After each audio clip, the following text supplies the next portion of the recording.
Rise and shine, everybody. Yes, indeed. It's a Monday morning, and it has to be a lovely Monday morning. Probably if you just have it somewhere at the back of your mind, it just might give you the oomph that you require. Well, yes, indeed. It's about 28 degrees centigrade. Today in Abuja, humidity is about 52%. But yeah, that's the way some persons dash out to work, you know, at that kind of hyper speed sometimes. Good morning, all the same. Welcome, everybody, to Sunrise Daily here. I'm Chamberlain also. You know, it's interesting how the weatherman now puts it's 28 degrees, but feels like 32. I know, right? They tell you what it feels like, just in case you're wondering, is this really 28? Well, good morning and welcome. I hope you had a great weekend that wasn't too hot or felt too humid, as the case might be. Abuja is experiencing a bit of humidity, which might be okay if only electricity were a bit constant. Ooh. But thank you so much for joining us this morning. I'm Maokwe Ogun Yusuf. Well, talking, Maokwe, about what it is and what it feels like, Lagos has 27 degrees of its weather right now, and it feels like 33 degrees. What you're looking at is one of the most iconic monuments, event places in Nigeria. This is where Nigeria celebrated its October 1st, 1960 independence on that particular day. And of course, Tafawa Balewa Square is what you're looking at right now. Very beautiful, isn't it? Well, there are those who believe that it seats something in the region of 55,000 people, but you may want to argue with it yourself, find out whether or not that is it. But some events that take place in this place, most certainly very memorable, very secure, very serene, and really very, very beautiful. Look at the skyline just at the end of that view that you can see. Really just fades into it, doesn't it? Very picturesque. Good morning again. This is Lagos. Welcome to Sunrise Daily. Today, I'm Ayo Makinde.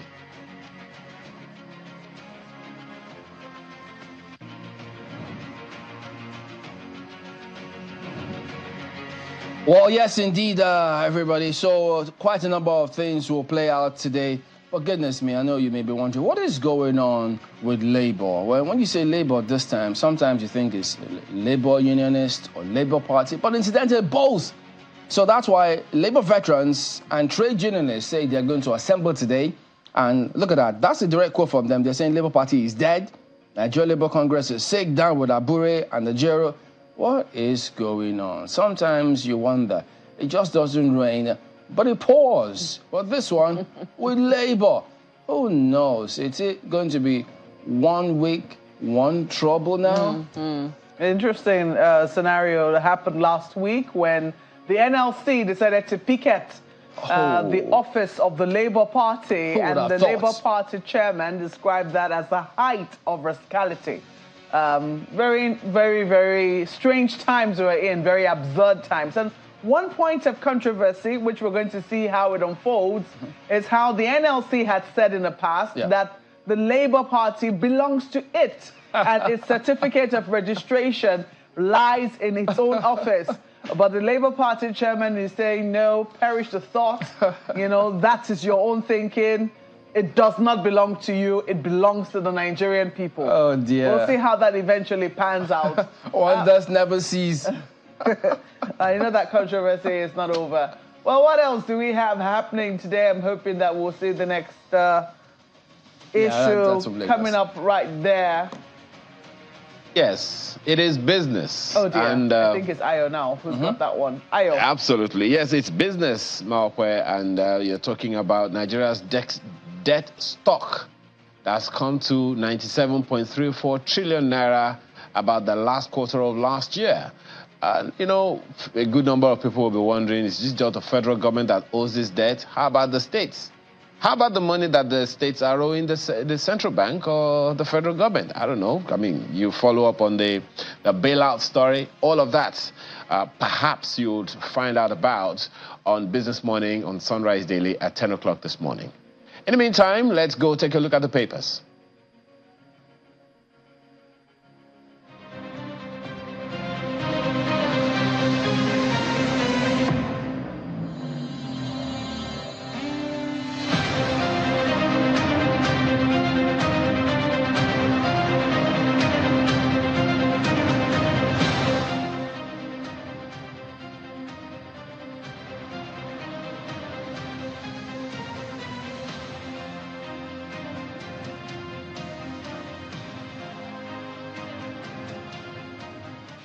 All right, welcome back. Let's take you through some of the dailies here today, and we'll start with Daily Trust. Oof, yeah, we could blow out our cheeks now. 137 abducted Kaduna students rescued in Zamfara. Yes, indeed. That was the news that made the round over the weekend and still been very much talked about today. And why not? The rescue of the 137 abducted Kaduna students who were rescued in Zamfara. But the writers, I know, it's happened before, we're yet to see our children ascribe to the parents will make schools safe for learning. Tinubu, Abbas, Atiku, Obi seek release of all captives. So part of this we will talk about as we progress here today. But that is Daily Trust this morning. Well, leadership newspapers also following very strongly on that story, but they are highlighting what they term a controversy here as troops rescue 137 pupils. Controversy trails number of abducted Kuriga school children. That's the lead story on the front page right there. Governor Sani says only 137 kidnapped instead of 287. Rescued victims spent 18 days in captor's den may reunite with families today. Military takes credit, silent on ransom payments. As the lead story right there on the front page. But another story I'd like to highlight just before we move to another paper is this story. Hardship, rent default, sir, as landlords, tenants clash. All right, we'll talk about this soon. The story is on page 7. Let's leave it there for leadership newspapers. Well, the Daily Times newspaper tells you how this rescue happened on its front page this morning, how 137 Kuriga school students were rescued. That's according to the DHQ, that's Defense Headquarters. Tinubu welcomes safe return of kidnapped school children, says schools must be made safe, secure for learning. Details of that you'll find on page 4 of the Daily Times newspaper this morning. Well, Vanguard says they're focusing on a different matter entirely. Niger Delta leaders, stakeholders to FG, pull army out of Okwama, other Delta Bayelsa communities. Yeah, that's the big one they've got here on the front page. But beneath that lead story, manufacturers' forex losses rise 566% to 792 billion naira.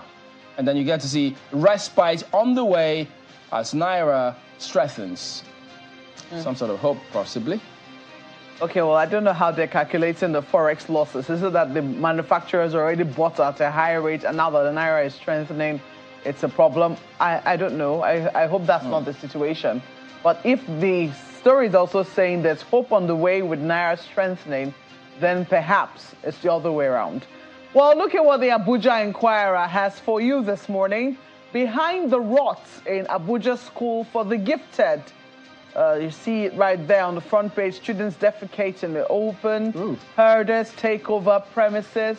It's right there on the front page of the Abuja Inquirer. Well, just last week, the Minister of the Federal Capital Territory started a rehabilitation of schools right here in the FCT. So perhaps the school for the gifted might just be one of those that will get a touch of renovation. Let's leave it there for the Abuja Inquirer.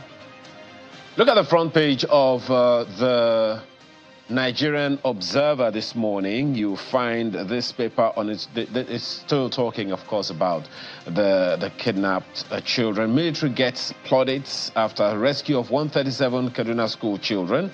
Tinubu calls for stricter security measures to safeguard schools.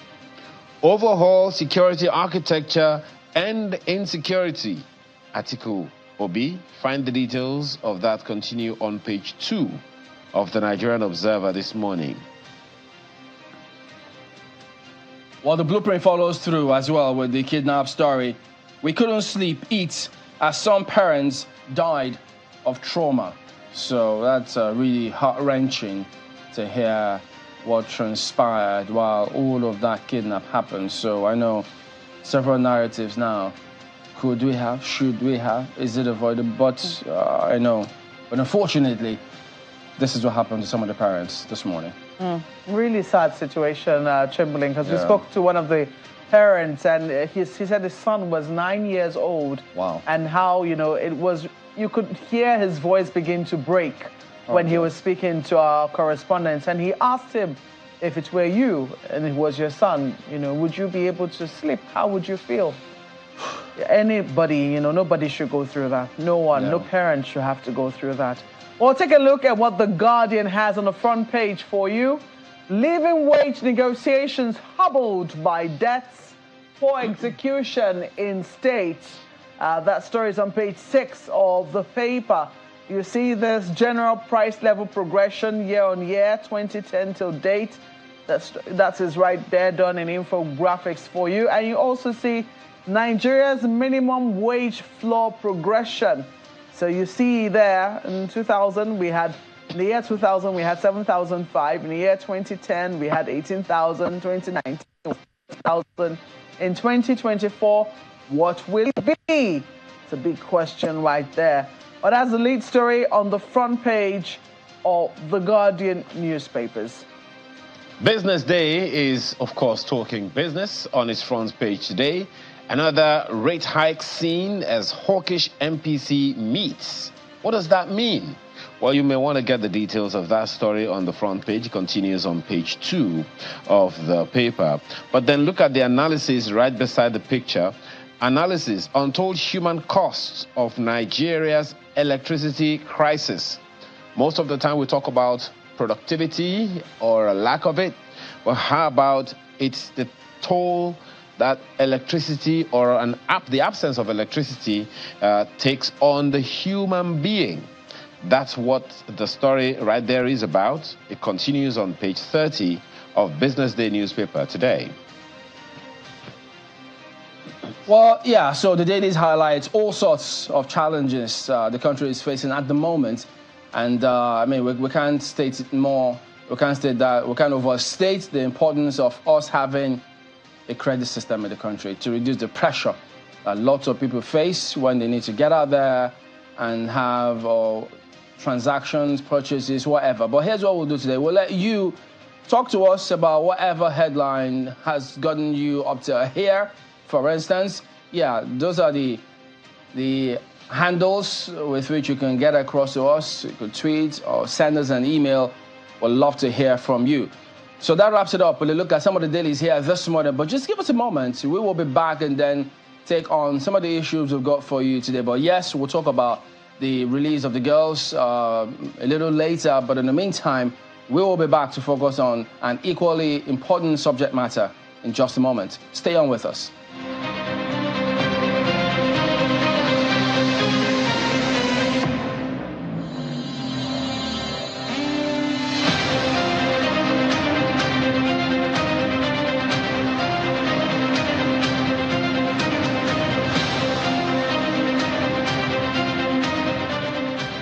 Know that you can now print all your essential items for events without even having to leave your home? It's the Cash Print Combo Deal for all events. Yes! Weddings, conferences, birthdays, burials, etc. Starting from 495,000 Naira only. You get 50 invites, 50 A2 size posters, 50 16-page brochures, 1 large backdrop banner, 1 roll-up banner, 50 jotters with pens, and 50 souvenir carrier bags. Whatever event you're planning, we can adjust to your budget and quantities. Just send your pictures and other information through WhatsApp, and we shall send a design for your approval. Approve your design, and we will produce with super high-quality digital print technology. We can even arrange delivery to your location. Call us now on 0913-156-5016 or 0812-794-9323 or visit our social media pages.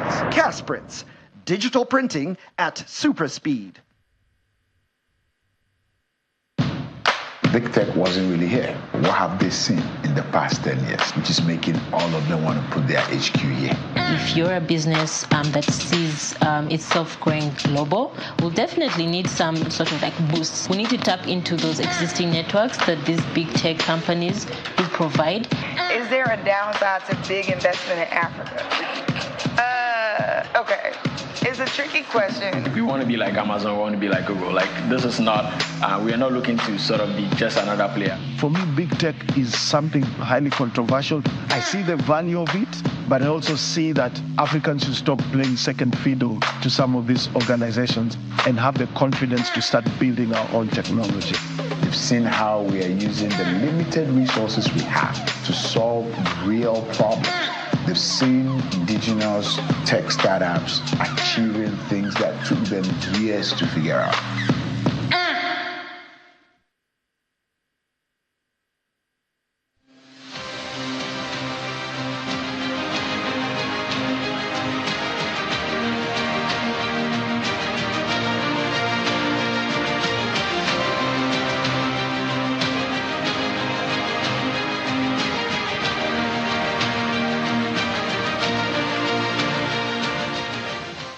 All right, welcome back. Yes, indeed, we've got the Honorable Coordinating Minister of Health and Social Welfare is here with us this morning, Professor Ali Pate. Good morning, and thank you for coming on today.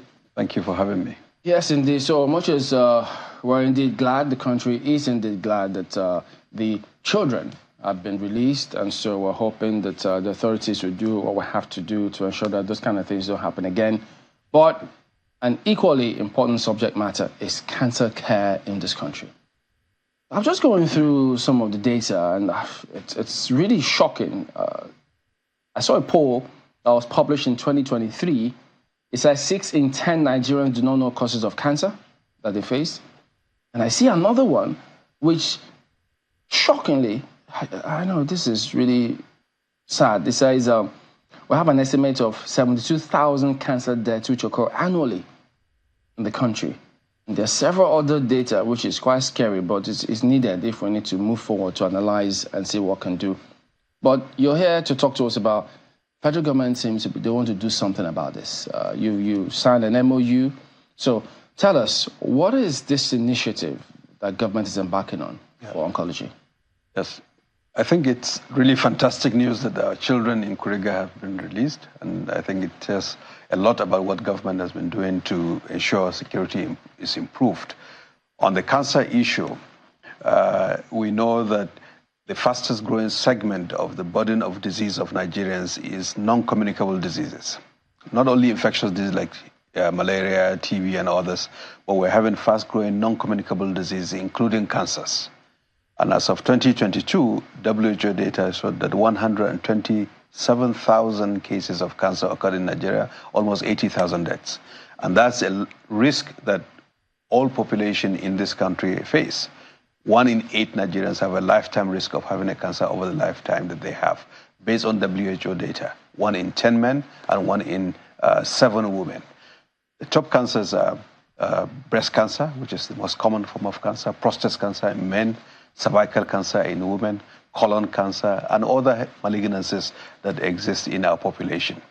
And so this administration, in the second pillar of the agenda, the health sector renewal agenda, which was to improve population health outcomes, began to look at this very critically from the point of view of organizing to understand sort of the patterns of cancer and how best to respond. So for instance, a cancer registry, we don't have one.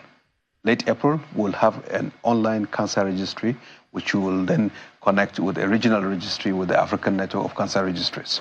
How will that work? Are people supposed to log on if they have cancer or if their loved ones have cancer? So data on cancer is very limited in terms of the qualitative data that will guide treatments.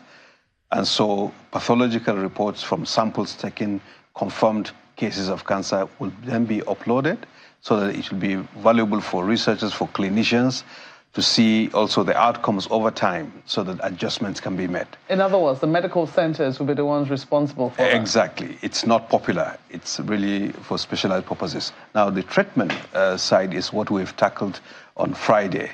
In collaboration with NSA and with the support of Mr. President, we signed an MOU which will expand in a very significant way, in fact, in an unprecedented way, cancer infrastructure and equipment in 6 federal tertiary hospitals across this country, so that they have the linear accelerators, the brachytherapy, and the diagnostic equipment. Believe you me, there are times where there's only one linear accelerator functioning in this country. You have to travel from one part of the country to the other. And many Nigerians fly to Egypt, to Middle East, to other places for cancer therapy, for radiotherapy.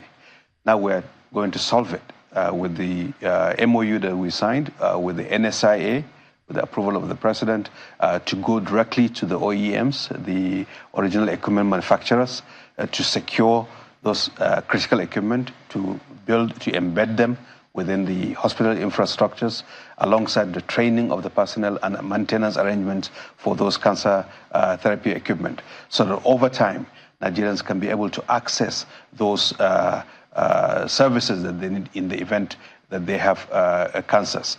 In addition to that, we've restructured the Cancer Health Fund, which had existed in the past, which is supporting the poorest and vulnerable to cover the cost of cancer care. It was housed in the Ministry of Health. It has been there for some time. We restructured it, transferred it to the Nigerian Institute for Cancer Research and Treatment, NICRAT, so that we provide a safety net for the poor Nigerians who cannot afford the high cost of cancer care in this country. So, pardon me, how is that supposed to work now? If they are diagnosed, is it at what point? What are the stages, and how can they access the funds? So, until now, I mean, most folks, given the paucity of insurance, fee-for-service is how people pay for the care that they need. Yeah. But this effort is to reposition the Cancer Health Fund so that for the vulnerable groups, through the hospital where they are diagnosed, and they are prescribed the medications to deal with their cancers or the therapies that they need, the payment for that can be subsidized using a pool of public resources, but based on need. And that's the idea of the Cancer Health Fund. And that is now transferred to NICRAT, and I believe that we will expand that over time. So that's on the therapy side. But there are other elements of it. There is a research side, there's also the prevention side. So the prevention, in fact, is going to be also very critical, so that early diagnosis. When we talk about the HPV vaccine to prevent cervical cancer, that is to prevent our girls from getting cancers when they're older women. Mm-hmm. When we talk about hepatitis B vaccines, that is, in a way, a preventative vaccine for liver cancer over time, because hepatitis B contributes to cause of liver cancer. Screening, routine screen, pap smears for women.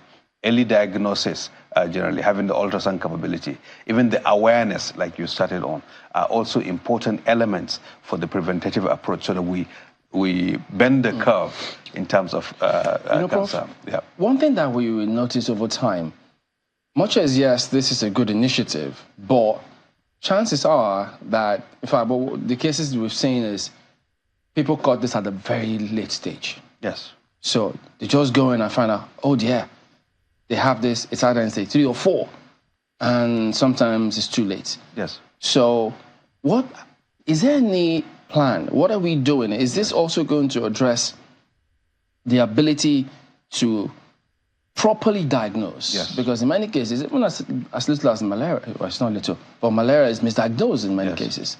What are we doing to address that? So expansion of the diagnostics capacity is part of this health sector renewal agenda that we have. And I think you will very soon hear the groundbreaking of at least 10 health infrastructural projects in the country, 8 of which are diagnostic centers. This is aside from this specific cancer treatment infrastructure that we have. This was approved also recently by the president, and we're looking forward to do that alongside with the NSIA, so that Nigerians have good cancer diagnostic, not only cancer, but other diseases, whether it's cardiac catheterization for cardiovascular disease, whether it's CT scan and MRI, or other more sophisticated diagnostic tools or PET scans, so that we are more accurate. And then the research side, because in partnership with some well-renowned institutions, we're working towards bringing in capabilities for genomic and precision medicine, so that you are able to be precise, not only the macro picture of what cancer, but what is the molecular biology of that cancer, so that it can be targeted. So Milken Institute in the United States, Mayo Clinic, you will hear in a couple of months, signing of an MOU with NICRAT, so that element is also. So not only having a registry, expanding the treatment infrastructure and the capability, the research, which will also build the talent of those Nigerians that are here, the experts, and then the preventive side. So it's a holistic effort to begin to address an increasing burden of our morbidity and mortality in this country. Do we take it for granted that the treatment, medication aspect of it is going to be insulated from any form of adulteration whatsoever? Well, a strong regulator is very important to protect us, whether it's for infectious disease or whether it's cancer. And that's why NAFDAC is very vigilant, and we are stressing to NAFDAC to continue improving their regulatory capacity as an institution. So the cancer medicine, at the moment, for instance, some of the cancer therapeutics, they're not produced here. They're imported. So over time, can we also begin to domesticate some of those, whether they are biosimilars, for instance, which are useful in cancer therapy? That's why the third pillar of our agenda is to unlock the healthcare value chain. So if you just understand the logic of this health sector renewal agenda of the president, the second pillar is on health outcomes, and cancer is a key part of it. But the third one is also the value chain, which means that we need to get to the point whereby we are producing some of these things here. And it will not be overnight because we haven't done it for some time. But we will start, and hopefully Nigeria will be on a different trajectory, and as envisioned by the president. Yeah. Well, I sincerely hope that medical personnel will be carried along. What I mean, to be made aware of whatever it is that government. I mean, there will be like a real intentional drive to keep them aware of the steps that government intends to take with regards to cancer, because more often than not, if you visit a medical facility, especially a government-owned medical facility, you begin to find that doctors, feel compelled to help patients pay for certain treatments or pay for certain tests that need to be done especially for vulnerable people. And I think that's something that needs to be looked into.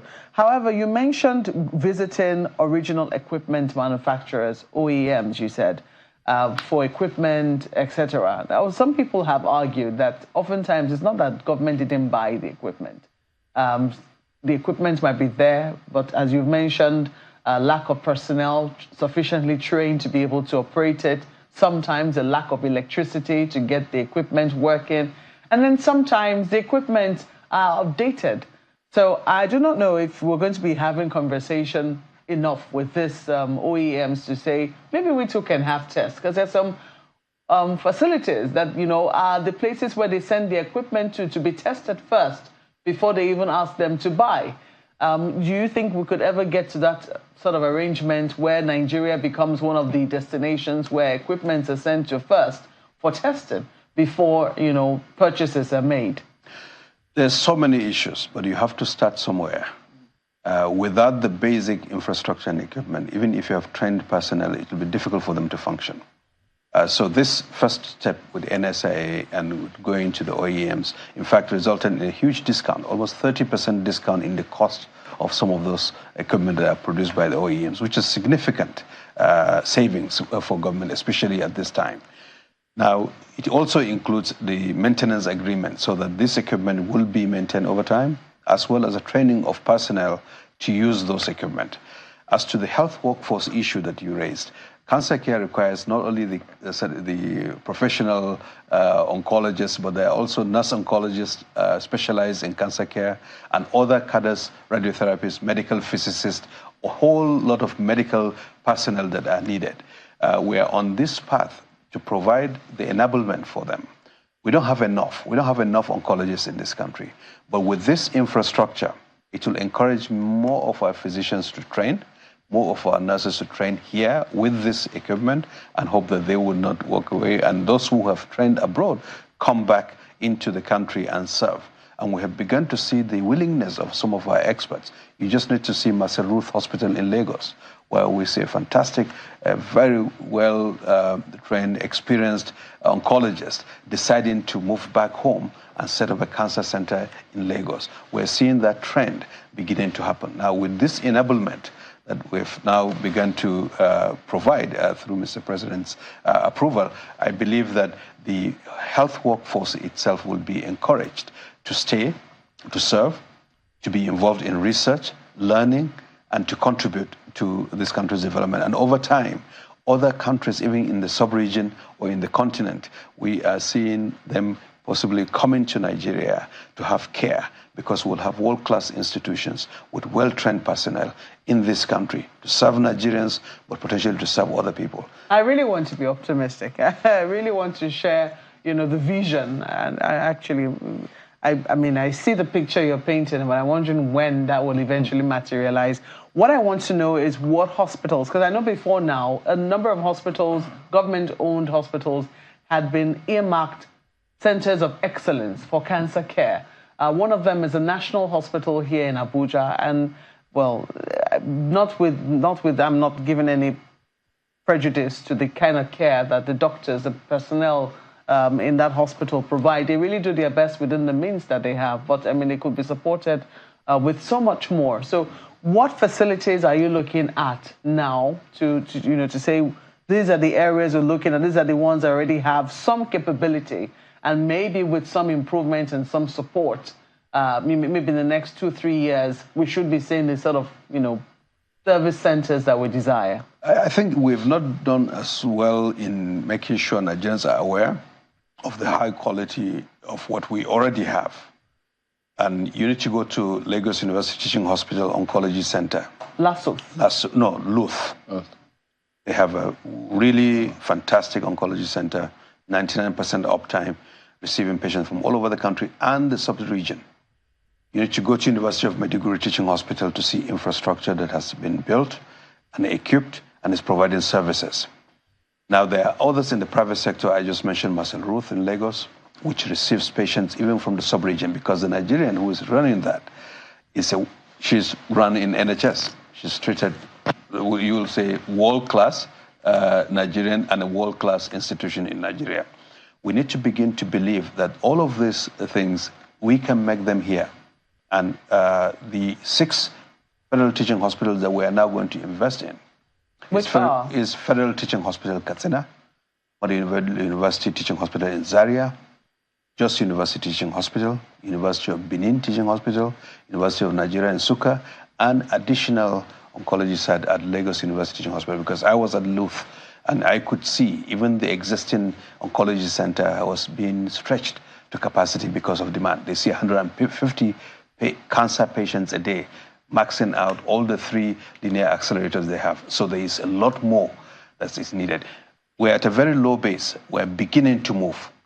So yes, the psychological barrier to say, oh, things have been bad for so long, they can't change. We're saying that, in fact, you can start in a focused manner, start somewhere, start to build in a determined way, and co-opt others, co-opt other Nigerians in the diaspora, those that are here, that are well-trained, encourage our younger ones to get into these kinds of fields, support them, not only the oncologists, but also even the medical physicists, the radiation, the radiographers, and other technicians that are necessary, and our nurses, and to make the ecosystem really function, and for Nigerians to begin to feel that, well, you don't have to spend millions of naira going somewhere else to get a care that you may be able to get here. So my call to Nigerians is to look domestically, because some of our teaching hospitals are doing a really great job. All right. I know there's several things were just coming to mind, when you were highlighting some of these things, right from the environment, the moment you walk in, how you're attended from start to finish. It's a complex whole. I was just wondering what your big picture is, a vision that you actually do have, or that the country has for this cancer centers, because lots and lots of Nigerians, as you know, going to other countries, India, several things, because of affordability as well. They compare that to the States, it's just really a very high side. So is there any incentive on the part of government to encourage probably private sector either to collaborate or get in there and ensure that they have a lot of these other centers to make it easy for lots of people to access it? So this publicly financed expansion of the cancer infrastructure and equipment that we have, our vision is in the 18 to 24 months, you can walk into any of those 6 facilities. And if, unfortunately, you or someone else close to you has cancer, be able to have the therapy that they need. And that is one part of the ecosystem. But there are other investments that we are going to be making, and some of which are coming from the private sector, some of which from public resources, that would make the environment such that folks can be able to get the care that they need. That's a start, because it's a huge deficit. I'm not saying that we'll finish solving all the problems that exist in the Nigerian health system. But if you listen carefully to the President's Renewed Hope agenda, I think he has a vision of a prosperous, productive country over time, and that health is going to play a major part in that. And we're on this path, block by block by block. While we're fixing primary health care on one part, improving our hospitals on another part, and having specialized care, whether it's cancer care, whether it's nephrology for kidney diseases or other or cardiovascular disease, because these are also a group of diseases that are increasing in our country, as well as fixing our health insurance programs so that Nigerians are able to afford some of it. That's a very, very important part of the entire thing, rather than out of pocket, which is very scary for lots of people. Ayo, go ahead, please. Well, thank you, Chamberlain. I mean, the minister has spoken to the affordability the other time, and that's definitely a huge one. And as you said, Honorable Minister, good to see you again, by the way. You mentioned the fact that, we probably haven't done enough to let people know the capacity that Nigeria has in dealing with these specialized cases as opposed to going abroad. What's the plan concerning that issue of awareness for Nigerians to, one, know, and to build enough confidence to say, I'd rather stay in Nigeria and get this done than go abroad? I think the mindset shift that is required, it requires us that are in positions like we are in the Ministry of Health and our chief medical directors to communicate to Nigerians, and you, members of the media as well, to ensure that Nigerians see the positive side as well. It's not all about what is not working well, but what is it that we can make to work better in this country. And as we do that, and as our hospitals improve, people themselves will experience better quality care. I have had stories of people who have been all over the world, and they have come back. In fact, just 2 weeks ago, someone who has traveled all over Middle East started his cancer therapy in Abuja and was very happy.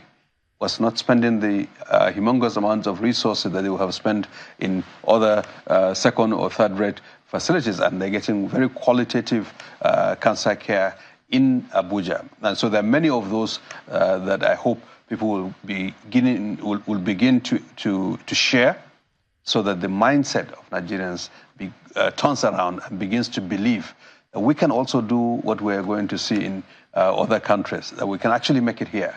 And our health workers here are fantastic, and many of them that are very well trained. They set the guidelines in the African region, for instance.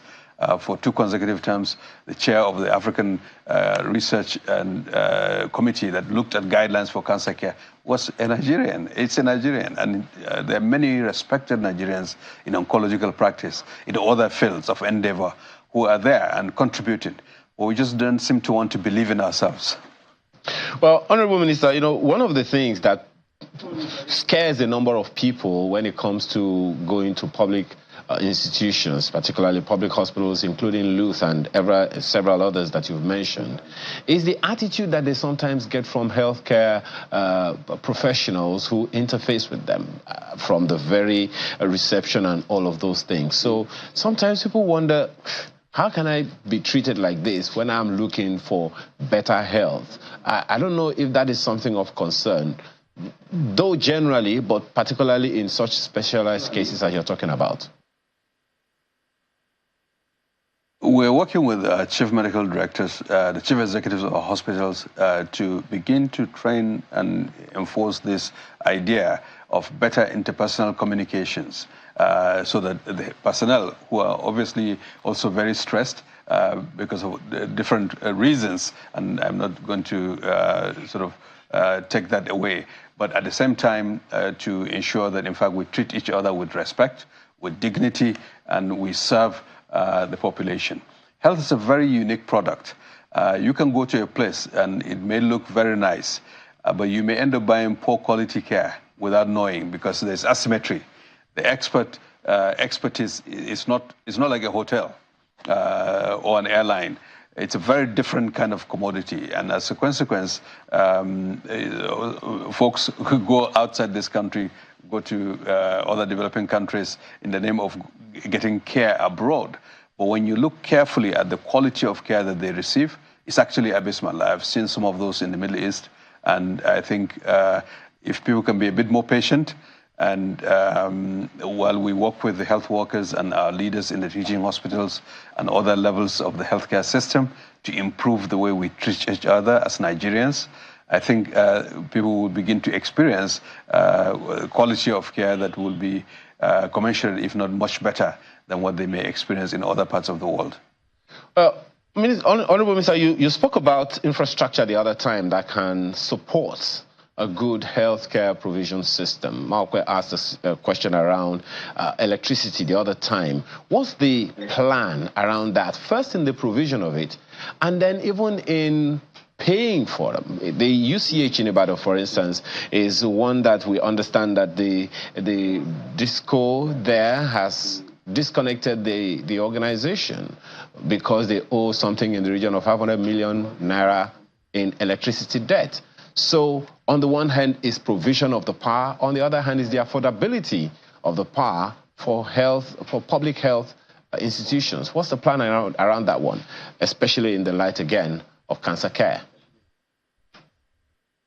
It's a major challenge. The issue of power, it cuts across. It's not health, but it's across sectors. But what we're seeing is that many of our facilities spend 50, 100 million a month from their internal generated revenue on power, on diesel. And that's a big challenge in terms of running the hospital operation. But they are developing creative ways around it, and we're supporting them. This year, in 2024, the Federal Ministry of Health has put significant resources on solar as an alternative source of power. If you go to University of Maiduguri Hospital, you'll see 24-hour power supply to their cancer center from a combination of the regular on-grid power supply, solar, which they've solarized all the parking lots near the cancer center, as well as connection to an independent power plant that is in Maiduguri. You're seeing some that are discussing with us to connect to industrial power lines, although they are being charged at industrial rates, and we are now going to be making the case that, look, they should not be charged industrial power rates so that we can reduce the burden on them. Overall, I believe that the power situation in the country will improve as part of the government's own efforts. And as that happens, it will be a lot easier, the burden on these facilities. And I know that my colleague, the Minister of Power, is working very hard to ensure that the power situation is improved so that many of our facilities will have this burden lightened for them. So we're working hard from all angles to ensure that at least the power is there. And for this infrastructure that we're investing, the power is also factored in how they will ensure that they are up and running. Okay. Just one last one from me, Honorable Minister. Is the collaboration with states? As we have specialist hospitals by the federal government, so do we have in some states. Is there any collaboration in that regard, particularly in the area of this oncology care that we are talking about? I know that Lagos State government, for instance, has a plan around some kind of oncology initiatives, as the federal government does. What's the plan for the collaboration so that the people get the care they need at that collaborative level and hopefully even help reduce the costs on the people, as you've said? So Lagos is a unique state by itself, and I can understand how they have a very elaborate plan. Oncology is a very specialized service. You need the infrastructure, but you also need the people, the specialized people. It's also a function of volume. And so the federal government is stepping in this way for a super specialized service. And there will be other private sector players who will also be doing similar. But I think the compact that we have signed with the states, at federal government and states, is at the primary healthcare level so that they also invest in a complementary. Mind you, we're looking at the entirety of the healthcare system to serve Nigerians' needs. There's the basic healthcare, which every Nigerian should have access to basic healthcare service, whether it's malaria, whether it's pregnancy, whether it's immunization. and whether it's basic treatment of hypertension and diabetes and cancer screening, which the NICRID is working with the primary healthcare to ensure that. And we have a compact, which the president oversaw us to sign as part of the unveiling of the health sector renewal initiative in December. And that compact guides what states ought to do to complement what the federal government is doing. Yeah. Okay, Honorable Minister, let me just quickly take you up on the amount of money which the federal government is allocating to this oncology care, 37.4 billion naira we hear. Now, for those who will be saying, look, this is a non-communicable disease, this is sometimes an elitist disease, not exactly true, but there are diseases that affect a bigger generality, a bigger population, and maybe we don't even need this much money to be able to take care of them. How would you respond or justify the amount of money we're investing in cancer care to them? Two main ways. For the 120,000 Nigerians that got affected by cancer in 2022, and for 80,000 of them who lost their lives, there's no amount of money that will be, you can't compare. You cannot monetize the value of those lives, the pain to their families, to their wives, to their children, to their relatives, to their neighbors, to their friends. So long as there's something we can do, it's important that we prioritize that every life matters. And I think from our perspective, this is not the only investment we're making in health. We're making huge investments in primary health care. We're investing in cardiovascular care, but we also have to attend to cancer care. This is something that Nigeria should have done long before now. It hadn't. The investment that we have now picked, initially government had appropriated 17 billion, but for many reasons, there are lots of issues before we came. We came and in line with Mr. President's directive, decided to take the bull by the horn, mobilize the resources, get it appropriated, and get to NSIA and get them to negotiate with the OEMs so that we can get going on this. How soon should we begin to see this materialize? Well, I think within 18 to 24 months, the facilities will have been completed, equipment on ground, people trained, and the maintenance agreements in place. Because the bunkers have to be built, the equipment has to be, they're not sitting on the shelf, but you have to commit. And that's why we went through NSIA, because there's an existing procurement process and contract with these manufacturers to say, look, let's just do it. And this is something that once we do it, it will take decades riding on the back of it. And then you can do something else. Next year, it may be some other aspect of our problems that we can tackle. But there's no amount of money that can equate to the life of someone who suffers from cancer. Of course, we should prevent, and that's why, if you recall, in October, we launched the vaccination against cervical cancer, HPV. It's primarily to preempt, so that in the future we have less of that. That's why federal government is investing in hepatitis B vaccine, so the liver cancer becomes less over time. One more question for me, which is about support. You did say that some support will be made available to those who need treatment. And I think the funds will be housed, I can't remember, was it in NICRA also? NICRA, yes. Yes, so how do people get access to this fund? So it's a fund that had existed before, but it hasn't functioned optimally. It's called the Cancer Health Fund. So we have restructured it to be placed at NICRA, and over time to expand the pool of resources so that those who are indigent, who are diagnosed with cancers in the hospitals that are participating in this, for their prescription, for their drug cost, they can have, there's a process in place to apply. And once that is approved, validated, so it is for cancer, goes to the intended purpose, that in fact the hospital will be reimbursed, so that the burden is off the shoulders of families and those who are affected. It's a start, and we need to do more to protect the poorest and vulnerable.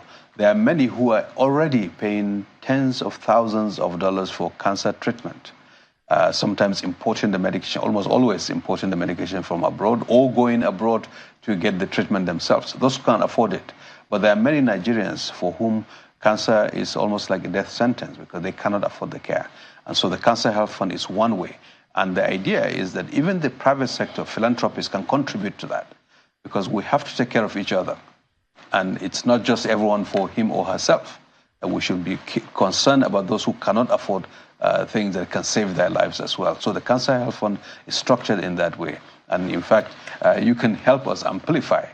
We've got many wealthy Nigerians who can contribute to the Cancer Health Fund to catch up for the funds. And some are already doing that quietly through hospitals and through friends of hospitals. But I think using the Cancer Health Fund is one way that you can target it to ensure those who really need it get it. Well, yes, Prof. I mean, why not? I mean, because sometimes, you know, with some of these things, it's not really about how much people can gather. Sometimes it's how much you can, quote, scatter.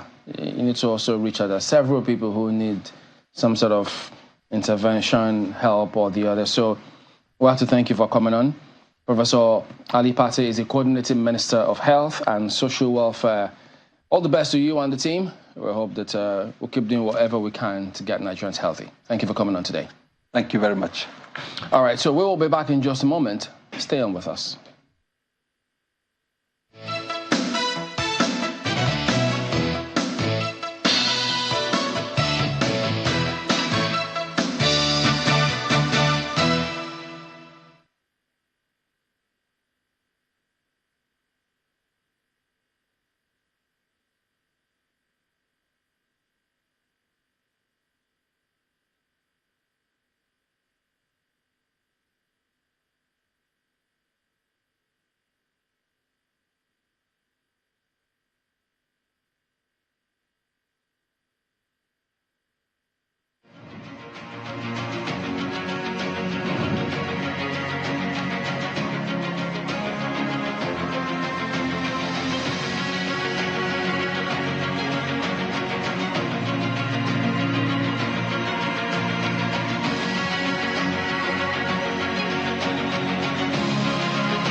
Ifeoma Williams, your guide on this transformative journey. Welcome to Transform Her, the first of its kind on-air coaching program exclusively on Channels Television. I define a product as that perfect thing that people are ready to part with their money for. In a male-dominated environment, being required to uphold a position of leadership. The good, the bad, the ugly, they all pull together to make you this woman and this person that you can be. Join us in shaping the future of African female leadership as we provide practical resources for entrepreneurs and aspiring C-suite leaders.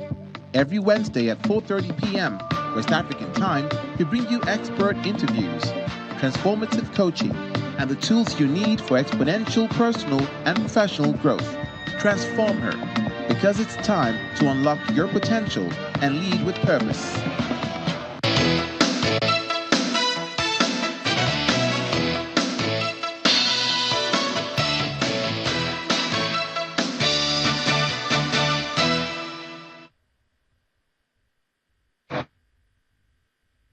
To be forgotten by the people of Kuriga community. Bandits attacked the Leah Primary School and Government Secondary School, both located in Chikun local government area of Kaduna State, abducting scores of school children in the process. The attack, considered one of the biggest mass abduction in recent times, also sparked national and international outrage. In the aftermath of the incident, a teacher from the school had told Governor Basani during his visit to Kuriga community that over 200 children were abducted and taken to an unknown destination. The Determined to rescue the abducted school children, Governor Sonny, in collaboration with security agencies, swung into action, and 2 weeks after, their efforts paid off. The children are rescued in the early hours of Sunday in neighboring Zamfara State through the joint efforts of the military and local authorities. The military authorities, however, put the number of abducted students at 137, comprising 76 females and 61 males, all between the ages of 5 and 15 years. The excited parents are waiting to be reunited with their children. I'm here in the government house to receive my child as the government called us to see our child. But we are here even though we've not seen them, but we have been assured, we've been informed by the governor himself that these our children are with them. They are taking care of them. By tomorrow, they want to do some, they want to maybe give them something. By tomorrow, after treating them, they'll hand over the children to their parents. My daughter is just 9 years old. We've been feeling very bad, very, very bad, because we cannot expect a small child, 7 years, 9 years, 10 years, in the hands of bandits. How, no food, no drinking water. So how do you, in fact, you have to feel very, you just have to, how will you feel if it's your child?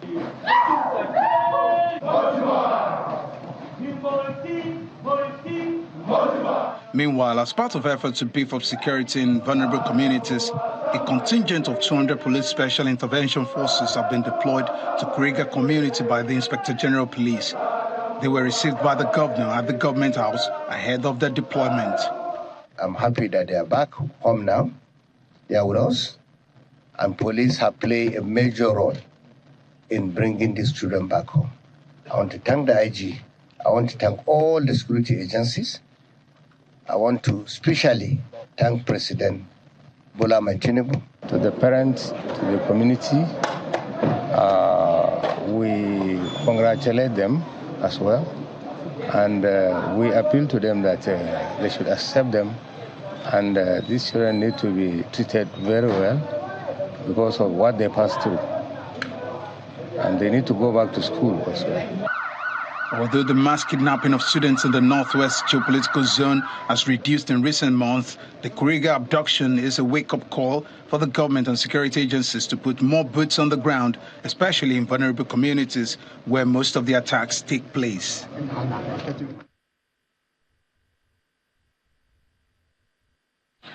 Well, that's essentially what it is. I mean, when you hear that very last line, it's just to ensure that such an attack doesn't happen again, because we've experienced this one too many times.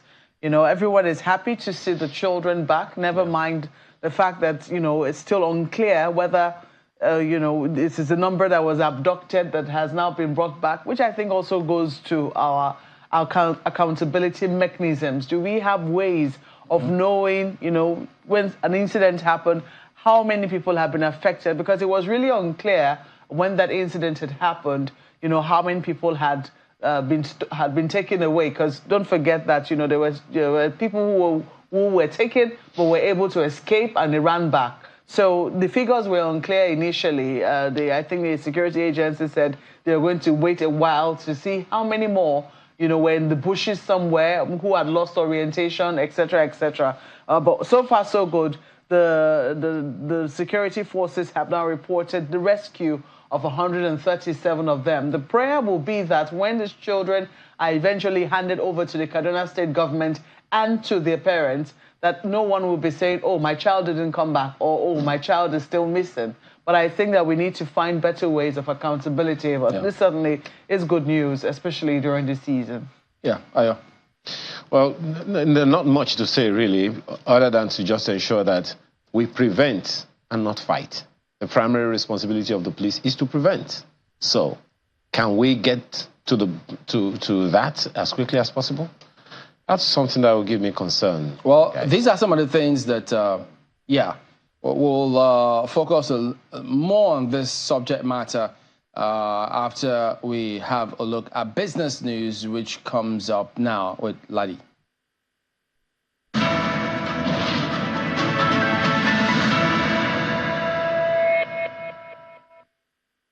Hello, welcome to Business Morning. It's the first trading week and the last trading week of March. Well, let's get a sense of what to expect now. Starting with the oil market, we see oil prices rose in early Asian trade today on concerns over tighter global supply brought about by escalating conflicts in the Middle East and between Russia and Ukraine, while a shrinking U.S. rig count that added to upward price pressure. We've seen a lot of volatility in the oil market. Now we see Brent there holding on to $85.67 a barrel, up 0.30%. Then we see the U.S. grade there, not solidly above that $80 level. It did climb above that sometime last week, but it's now just at $80.88, 0.30%, the same growth margin we're seeing there. So we're still expecting more volatility in the oil market this week, even though we had the rate decision from the U.S. Fed, and we know how rates actually impact oil markets.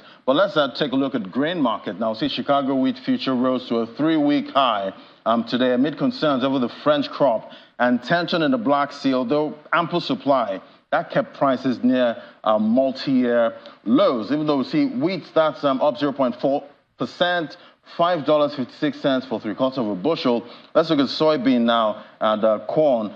We see soybean, that's down about 0.2%, $11.90 a bushel, holding up, still down, at this point, even though we saw some price increase last week. That's for soybean. Let's look at corn now. Corn CV1, that's also down 0.2%, $4.38 for half a bushel. So we're seeing mixed sentiment there in the grains market at this time. All right, let's look at what's happening with Binance. Yeah, Binance still in the news at this time in a decisive move aimed at upholding fiscal responsibility and safeguarding the economic integrity of the country.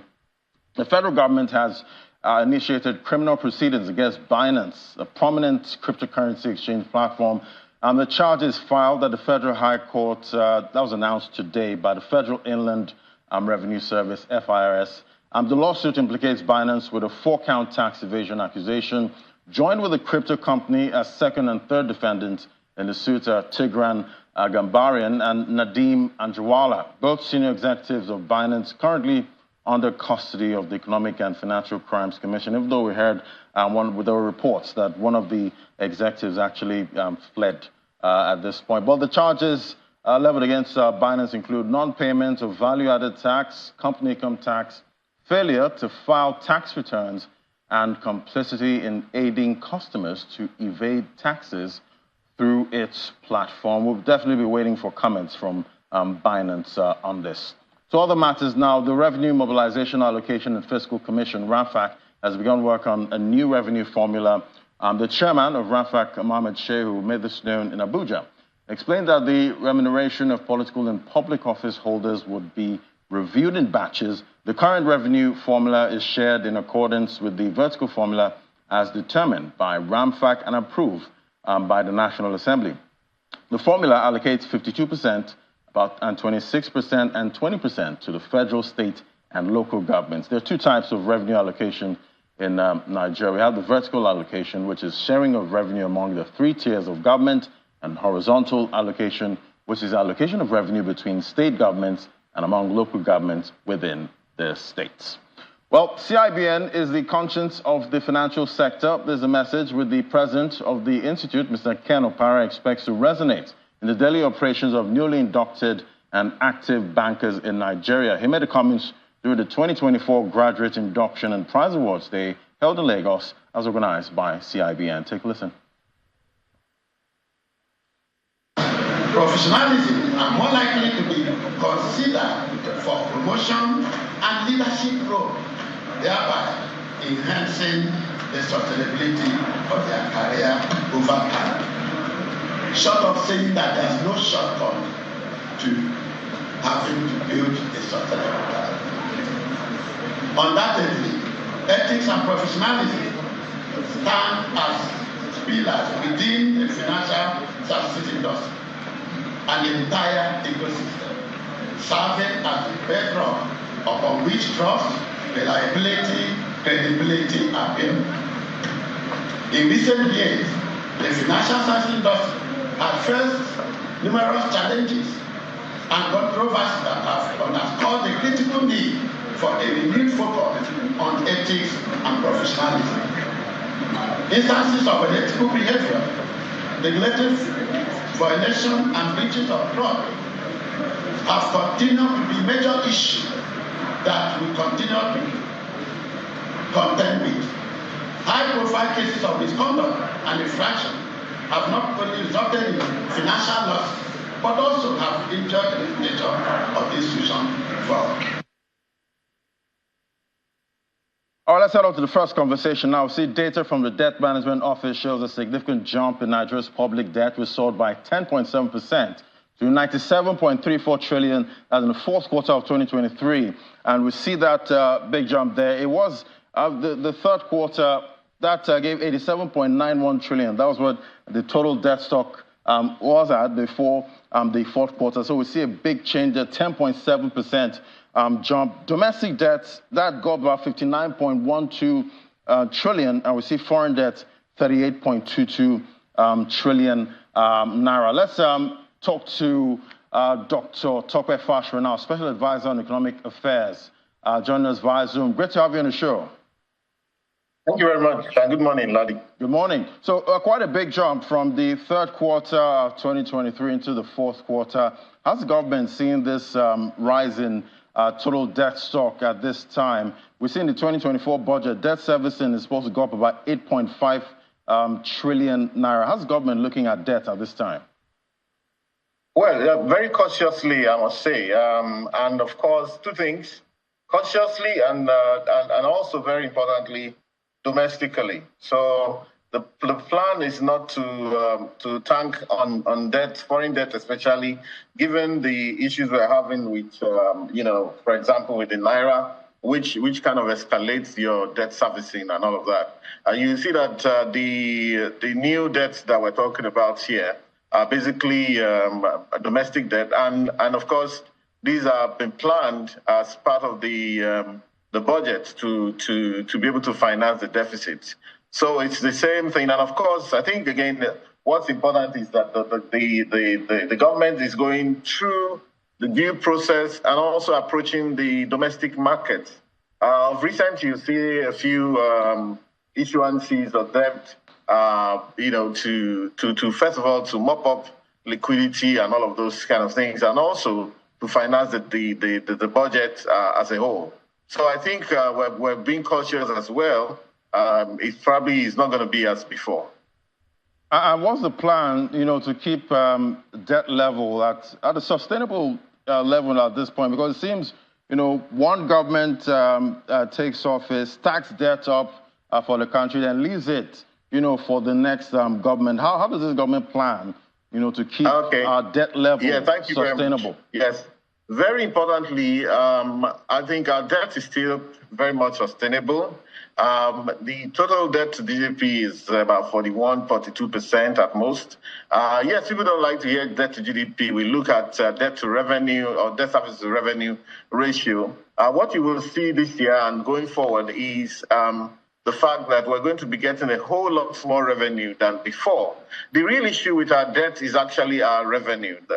The point at which we would have a red flag is a point at which we say, look, the revenues aren't growing. But if you go and check what the Ministry of Finance is doing, several things, for example, we have the NNPC's accounts being reported, the sales from NNPC being reported to the CBN as they happen. That's the directive from the president. The Ministry of Finance, that's the coordinating minister of the economy, has also, on December 28 last year, issued a new circular to every MDA, as well as government-owned enterprises, that going forward, we would be using the system, technology to sweep the government revenues as against what we had before, which was somehow a bit discretionary, even talking about the TSA, Treasury Single Account. Now it's technology that's sweeping all the money, so there's no escape. And of course, new orders were given to GOEs that were fully funded, those that were partially funded, and those that had no funding at all. So what you're going to be seeing, even also this year, the Inland Revenue is planning 19 trillion in terms of revenue collection, up from 10 trillion last year. And chances are that they are going to do a lot more than that, So I don't know if I'm still with you, but so I think so. What you're going to see is a ballooning of our naira revenues. Our petroleum sector is doing a lot better than before. So once you can deal with the revenue side of things, the debt becomes less of a problem. So this is not a government that will be racking up debt and leaving it for the next government. We're going to take our debt to an even more sustainable level, grow GDP levels, and be able to leave a better legacy for the coming government. Right. And looking at the data now, we see domestic debt, that's about 59.12 trillion, more than our foreign debt exposure at this time. And some experts say, it's a good thing, if the debt is domestic, but there's also that fear that you're going to crowd out, the private sector at this time. How are you seeing it? Well, you can't have it all, can you? So the thing about foreign debt is, look, we've seen exchange risk and the fact that if we borrowed when naira was 400 and something to the dollar, and now we're talking of about 1,300 to the dollar. Hopefully, the naira will get stronger. But you can see that you're going to have to do thrice the amount of work getting the naira to convert to the dollar to pay those debts. I would actually favor domestic debt any day. And I think what's also very important is this. If we look at the countries that we try to emulate in Europe, in America, and what have you, those countries have their debts grounded domestically. Most of their debts are war debts, war bonds that were issued a long time ago, sometimes 100, 200 years ago. So there's the fact that your own people must build your country. Rather than always running abroad to go and get very expensive foreign debt. It's important for us. And I think that's a philosophy that we would also still have to pursue. We haven't done that's even well enough. The fact that, we have to appeal to our own people to lend money to the government to their own government for the development of their country. So, yes, I think also in terms of crowding out, what we're looking at is a bigger pie to share, a bigger GDP, meaning that the banks are doing incredibly well as well. The banks are doing incredibly well, and I don't think the government has started to crowd out anyone. The banks have posted good profits over time. They have capacity. The fintechs have come in to lend to even smaller borrowers. So I think we're still on course in this regard. Right, and we're hoping in 2024 the banks will actually take a chance on some of these small businesses, even though we know the banks normally see them as high risk, at this time to lend money. But it's the MPC, they start their meeting today. Tomorrow we get a decision. It seems the CBN is winning the fight to, stabilize the FX market, but inflation is still stubbornly high. What do you think is the best way, to handle this kind of inflation? Because we've been having rate hikes for the longest time. Right. The central bank is pursuing a positive interest rate, real interest rates regime. Remember that inflation is at 31.7 as we speak. That's headline inflation. And interest rates are still at 22.7 indicative interest rates. That's the policy rate, 22.75.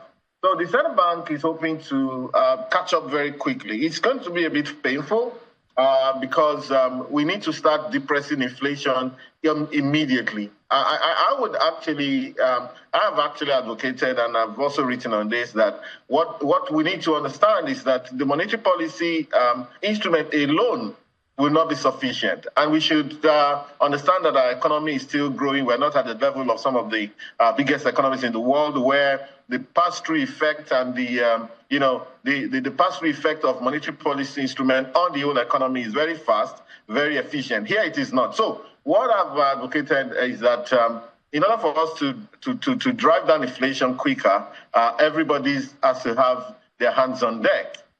There's a lot of price gouging going on in Nigeria. people who are selling certain prices arbitrarily, ripping off the people, posting huge profits. So everybody also has to go after that and ensure that nobody is cheating them that much. It's that we need to do that at this moment. So every instance that we see that price increases have been extortionary and all of that, we have to do that. If we look at some of the other structural issues beyond monetary policy, we'll be able to drive inflation down faster. Therefore, maybe by the time the central bank, the MPC is likely to increase interest rates, of course, that has effects on the manufacturing, real sector and all of that, let's hope that they don't have to increase too high. We don't have to get to the point where countries like Turkey and co got to before reaching the peak. So we're hoping that we can reach peak inflation in the next 1 or 2 months. And at some point, the central bank will also be able to start dropping the interest rates in the country. But of course, that is a clear and present danger for the manufacturing sector, the real sector that needs to borrow money from banks. The banks aren't looking at small borrowers, actually, but there's the fintechs to the rescue. Those ones can deal with people who want to borrow 100,000, 1 million. I think it's just the kind of division of labor. Right, and definitely, would they hold policy? Would it be that bad, at this time, knowing that we just did about 400 basis points? That's the biggest, hike we've seen in a long time. Well, it may not be bad, but I think that this is the time for action. I would actually hope that the MPC is, if they're going to increase, maybe not more than 100 basis points, 1%. They need to be cautionary in the increases as well. But of course, they see the dashboard better than I do, and every member has a reason for whatever it is they're proposing. But I think that they're still going to squeeze a little bit more. But I think that the real trick is in understanding that monetary policy alone cannot drive down inflation as fast as we need to. I mean, we have no business having food inflation of 37.92% in Nigeria. We have no business doing that. So you see, we now have to say, okay, who's driving this? This is the time to understand the structure of markets that's driving up all of this inflation. So who are those guys playing in that market? Who are the middlemen? What's the system of pricing? And when you're talking about the price discovery system, that is what underpins all of this, the price discovery. How effective is it in Nigeria? We have an opportunity on our hands to ensure that we put in all of those processes. I call it the superstructure, the infrastructure, intellectual and regulatory infrastructure, to ensure that going forward, we will not have unnecessary spikes in inflation. And when we do, even if it's a global issue, we're able to drive it down faster. Everybody. So now is the time to get the data. And the data is key. The data is the real issue. Now it's time to get the data, knowing how much food our people are producing. Remember that we have a problem with food exportation, irregular exportation, informal exportation of food. When even our people are talking about not having enough to eat, but we need to stop the idea of people taking food out. And the Minister of Agric has been on that. We've seen action in the recent times, and I'm hoping that with those actions we've seen, blocking illegal exports and all of that, at least let them document. Let's know what our land is producing. Let's know what our farmers are producing. We know the challenges they have, insecurity and all of that. But with the produce, and at the end of the day, most of the food escapes out of Nigeria, and we don't get the export profits. So that's where the issue is. So we should be able, if we tackle food inflation, we have no business with 37.2. If we can tackle food inflation to maybe 25%, 20%, or even less, you will see that rapidly the headline inflation itself will drop. So I think it's about focusing, and that's what your show is here to do. And like I said, the media is important. Every Nigerian is important in being vigilant and also accumulating the data to ensure that we drive down our inflation as quickly as we want to. Right, because we don't know how much the average consumer can take at this time. We still have that debate about Nigeria's minimum wage being the lowest, among, top African countries at this time. And we did get reports that the president is going to announce a new minimum wage at some point. But I want to get your opinion. What do you think would be the right number with this kind of inflation in a few seconds?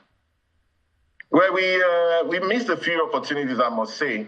Perhaps we shouldn't have been talking about more than 100% increase in the existing minimum wage, because the risk is also that when the minimum wage is too high and every other wage takes a cue from that across the board, you're going to be dealing with what Ghana was dealing with pre-2007. Where people will be earning billions of naira as salary, So we want to be a bit cautionary about that. I think that, and again, two things. I think that we should appeal to Labour. Labour Congress itself controls about 6 to 7% of the working population of Nigeria, according to MBS, the Bureau for Statistics. 88% of Nigerians work in a structured environment, meaning that most of them are not unionized. So Labour is talking about the people who are unionized, especially government workers. But that doesn't represent the Nigerian worker at all. And the remit of the government is whole of government. We are concerned with everybody who is working, who is striving. The farmers that we're talking about, who produce all the food we eat, who's talking about the minimum wage for them. And in fact, the increases in food prices that we're seeing, very little goes to the farmers. And most of the money gets made by the middlemen. So I would rather spin this issue as a whole of government thing. The fact that we need to care for our people, our artisans, who are the people speaking up for those people who have no choice, who have no choices. So that's the thing. So I would actually propose no more than 100,000 minimum wage, but even 100,000 minimum wage does have serious implications across the board for inflation. Going forward, for business closures, for businesses that cannot afford to pay that, for the ability for people to find jobs, unemployment and all of that. So all of those numbers I've been hearing the Labour Congress talking about, I just wonder where they're putting it from. We've heard 500,000. If we compare wages across the board like that, simpliciter, it's erroneous, because there's what is called purchasing power parity. What you can do with $1 in Nigeria, you probably will need $10 to do that in the US. So you don't. A better analysis needs to be done. We need to sit down properly and know what we're talking about, because of the implications for the economy. All right. I hope we do find a fine number going forward. Thank you so much for coming on, Dr. Tope Fashua, Special Advisor on Economic Affairs to the Presidency. Thank you so much. All right, let's get a sense of what's happening with some markets now. We did get after 2 sessions of positive closes, the end of the week, we see the local stock market ended lower as investors opted to lock in profits on bellwether stocks following the recent run-up in share prices. Specifically, the all-share index, that dipped by about 0.4%. That's for the week. Last week, undermined by loss in MTN Nigeria, that dropped about 12.3%. So we see there red, that's the color for the all-share index. Last week, 0.42% down. We see the trading volume there was quite lower than the previous week, 1.73 billion, down 2.1%, and we see value that was down about 7.8%. Let's look at the sectoral performance now. We see the consumer goods counter, that was the lone loser last week, with the banking counter shining 4.19%. Even with that big move, we didn't get a positive close for the week. And also we see another financial services counter, insurance, up 8.92%, 0.30%. For the oil and gas counter. And at the end of the day, investors will be wondering, how do they beat inflation? At this time where we're seeing the kind of inflation we're seeing right now, it's very stubbornly high. Let's talk to Mr. Olatunde Molegbe. He's the MD, CEO, Arthur Stevens Management Limited, joining us via Zoom. Great to have you on the show. Thank you, Ladi. Thanks for having me. Right. So decision day, we're getting that tomorrow from the MPC. We saw a massive 400 basis points hike at the last meeting. What are you expecting? Well, I'm not expecting them to be as hawkish as they were the last time. But I still suspect that they will probably continue to move the rate, maybe slightly less aggressively. But in as much as the intention is to continue to target inflation, and inflation levels is at what, 31% or thereabout at the moment. So we're not anywhere near what they intend to achieve regarding that. So I think that they will continue to move the rate. Of course, they will also be cautious as to the impact the rate might be having on growth.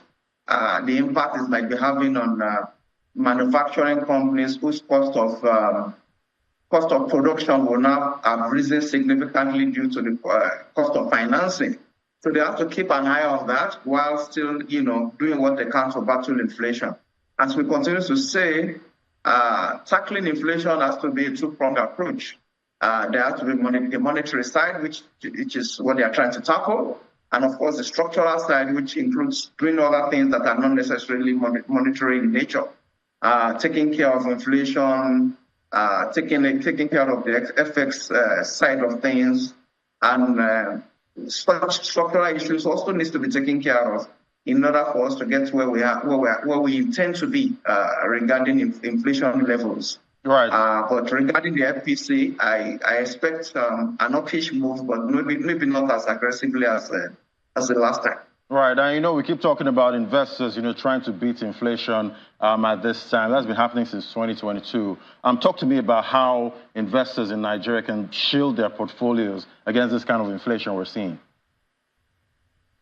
Well, we've seen, and empirical evidence has shown that traditionally, in high inflation environment, it is always better to err on the side of equities because empirical evidence has shown that over time, equities tend to beat inflation, and I think that has been true for equity investors in Nigeria for the last 1.5 years, and I suspect that will possibly continue to be true, at least until the point where we get inflation rates down to maybe levels looking like 20% or 19%. So if I were an investor, I would continue to look at good, fundamentally strong stocks and position there in the hope that the returns they make help me to beat inflation.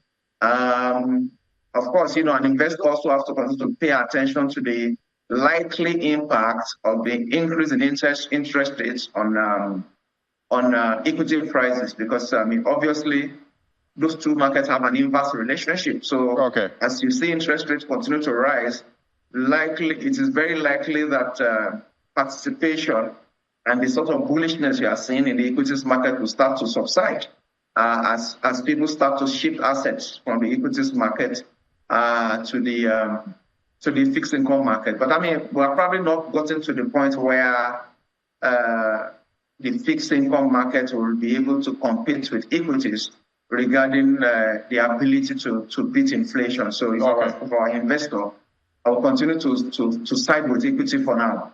Until the point where we get to rates to levels that can compete. Okay. All right. Another issue right now, we're seeing, top central banks have been accumulating a lot of gold at this time. See, the central bank, most of the top central banks, they bought about 1,037 tons of gold. People's Bank of China added roughly 390,000 tons of gold in February, and gold hit a new high. That was last week, hovering around the $2,162 level. So talk to me, is this a cue for investors to start looking towards gold at this time? If you're a long-term investor and you're looking for an asset that has long duration, that have low risk, and you are looking to diversify your portfolio, then gold might not be a bad idea for you to hold.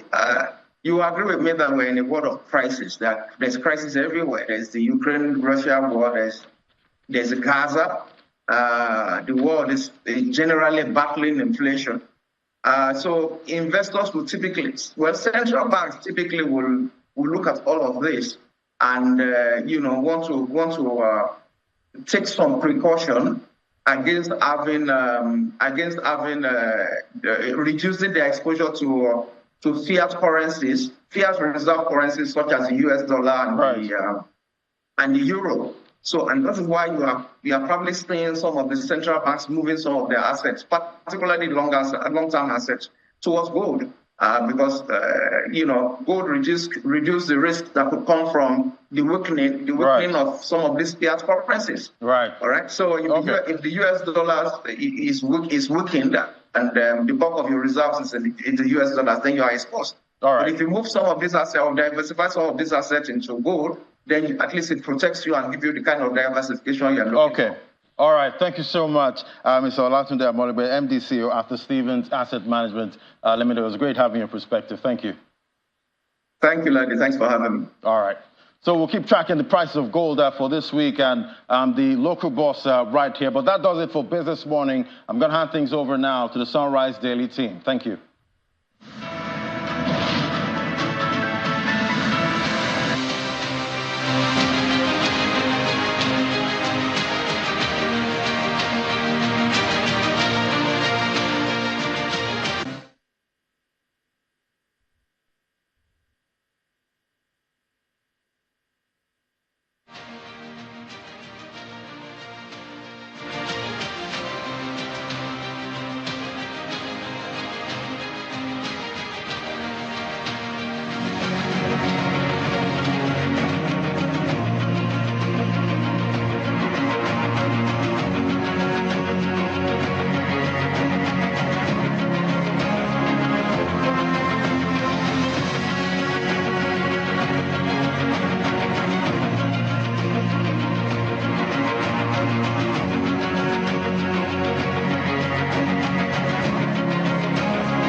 It's the day after the rescue operations of the kidnapped students of Kuriga School. And we've got two gentlemen joining us this morning to get their perspective on the subject matter. Honorable Ogene Egozo was a member of the Ninth Assembly, is a member of the ECOWAS Parliament. He's here with us in the studios. Thank you for coming on this morning. Thank you. We also do have joining us virtually Brigadier General John Temlong, ON, former Army officer, is a former first commander, is the very first commander of the Multinational Joint Task Force. Good morning, and thank you for joining us on the program today. Good morning. Thank you for having me. Let me start with you on this kind of matter, because there's always been a lot of concern and questions as to where this is preventable. And having secured the release of the students, what do we do? How do we ensure that these don't happen again, or at least those ungoverned spaces are at least accounted for?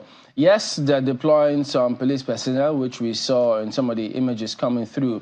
But if you could give us the benefit of hindsight, while you were in the field and operated in some of those areas, what can you tell us about what we're doing in the first place and how to ensure that we close up a lot of these ungoverned spaces, if not all? Well, thank you very much. I think even before we start going to the ungoverned spaces, let's come back home first. There is what we call the Safe Schools Project. You talk about the security of the schools first, physical security, and the security of the students or pupils in the schools. And one of the things that should be done is that all school perimeter fences are supposed to be fenced. Now, that is not being done. You have free access into all the schools. So anybody can come from anywhere. So even if you try to dominate the ungoverned spaces, the schools themselves are not safe. Secondly, there is a lack of training of the security men and even the students and the teachers as to their responsibility as to security.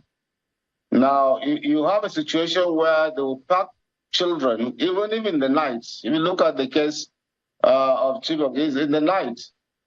They come and fall them in, they come in, and those people who came in to attack them do not even have night vision goggles. All they have probably are their flashlights and the rest. So we need to even teach our children and train them in such a way that they can be able to take evasive measures when there are imminent attacks or dangers in their area, locality or vicinity. Yeah, but General, pardon me to jump in. Yes, we get your point about ensuring that we increase the awareness on the part of the children, amongst other things. But why is emphasis not ensuring that the policing aspect is ramped up? Because if we get that shored up, I think we'll cover a lot of grounds rather than wait for military or the joint system. We need to do something about that, shouldn't we? We need to. It is a government responsibility, not the armed forces responsibility. We have talked about the police reforms for a very long time.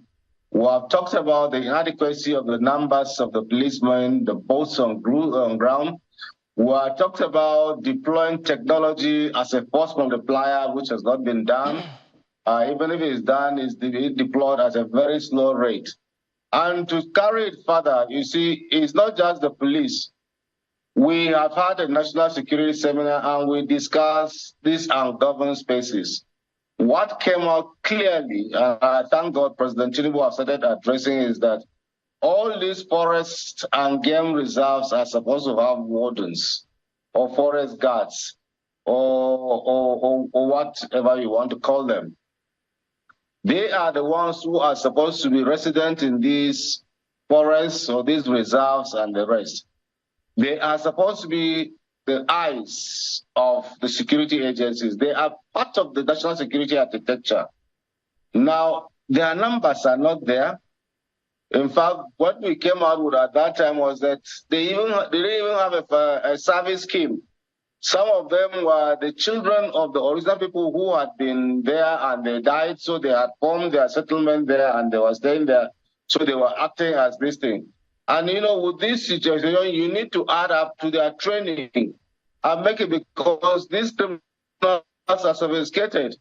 They should be able to handle some basic technological things like eyes in the forests, where they can be able to see and detect things that are coming. Now, all these things are not there yet, but they are addressing because the president has thought that they should recruit more people in those areas. You need to even up their training to make sure that they are able to have some basic defense capabilities. You arm them. They are the ones who are supposed to know every nook and cranny of these forests or so-called ungoverned spaces. And once they observe certain movements of people or anything into those areas, they are supposed to report. And those reports or those information are turned into intelligence. And it is the responsibility of the government to send the instrument of national power that will best tackle that threat, either the police or the military, as the case may be. And so I think we need to look at it holistically. It's not a matter of military deploying police. It is the government itself that must rejig the national security architecture, put more boots on ground, and up our technological game. Where we'll have... General, let me also ask you, I mean, this is an aspect that not many understand why this is the case. So we're talking about response time of security agencies to cases like this. Many don't understand why it takes, for want of words, forever for security agencies to respond to these kind of things. Could you give us perhaps an inkling, or from your understanding, why do you think this is the case in many instances? Well, thank you very much. I think it's good you asked this question because there's a lot of erroneous impression that the response time is sometimes slow and the rest. Now, where are the security agencies deployed in the first place? Because when we sit down in the comfort of our homes, we start saying, oh, they call the police, they call the military, they don't respond and the rest. Now, is there any standard communication means between the people and the military or the police security agencies as such?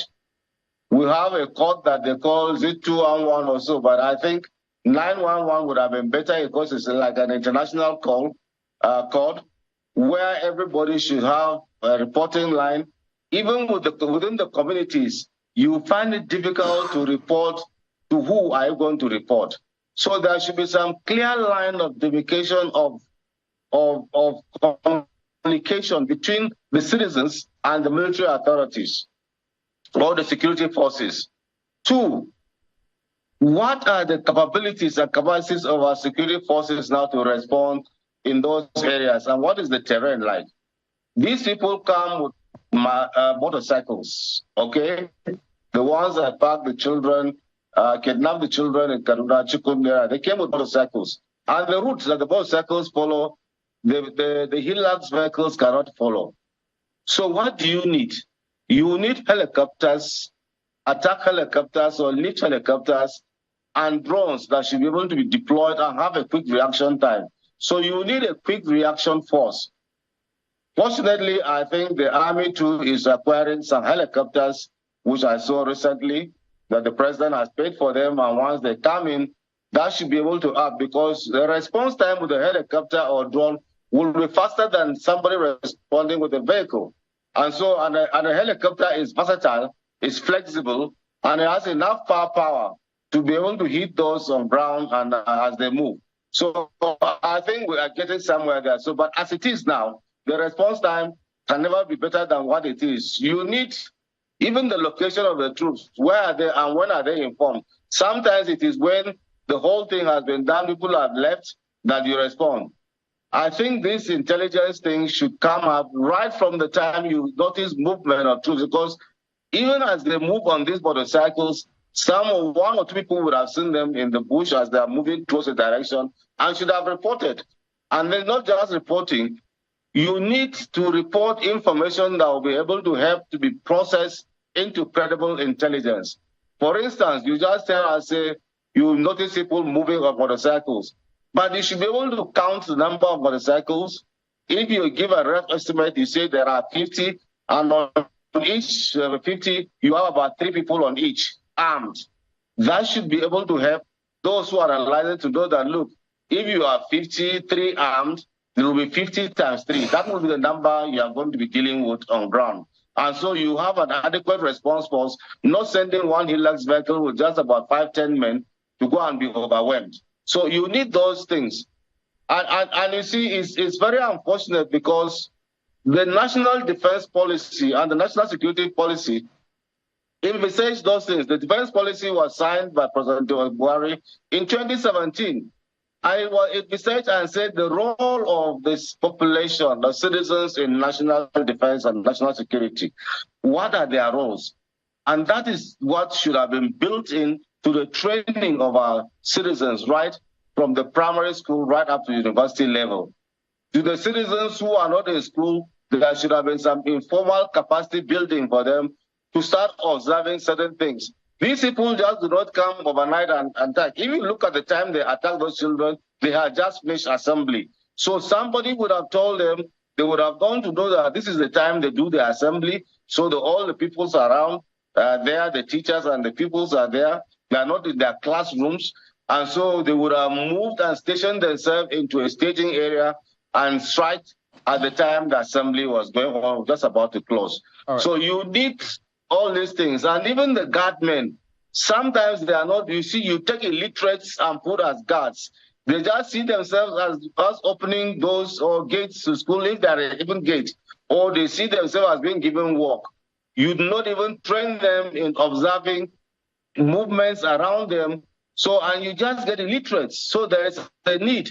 You will have those who are in charge of guard duties, even institutions and even homes, to get literate people who have the capacity to be able to discern evil and discern dangers that are coming, and they have a way of reporting as quickly as possible and giving credible information to do that. If we don't do that, we will just be reacting as we are reacting now.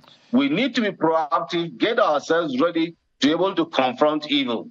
If not, we will not be able to take back our country from criminals.